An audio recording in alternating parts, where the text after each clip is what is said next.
pavarësisht që është riasfaltuar.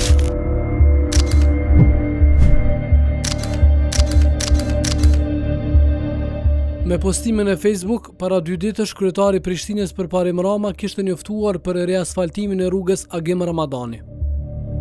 Asfalti u shtrua i ri, por problemet e njërës prej rrugëve më të frekuentuara në kryeqytet mbetën të vjetra.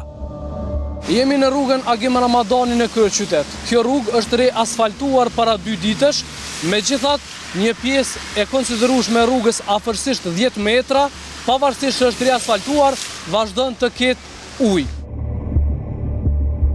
Për faktin se uji vazhdon të grumbullohet edhe pas punimeve në këtë rrugë, Kallzopikom ka provuar të flasë me kryetarin Përparim Rama, por gjatë ditës i pari i Prishtinës nuk ka qenë i qasshëm.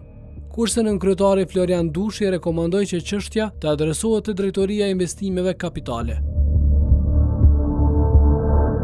Kemi qenë te rruga Agim Ramadani, e cila është riasfaltuar para 2 ditësh.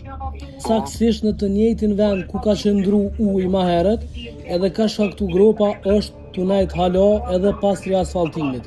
Për besu nuk do detoja unë asë një asë si di. Do që mas mirë me investimet kapitale këtë zëve. Është riasfaltuar rruga Agim Ramadani. E kemi po. Të gjitha pyetjet mundesh mi u drejtu zyres për media. Jam në pushet. Kallzopikom ka dërguar pyetje përmes adresës elektronike, por deri në publikimin e kësaj kronike nuk ka marrë përgjigje.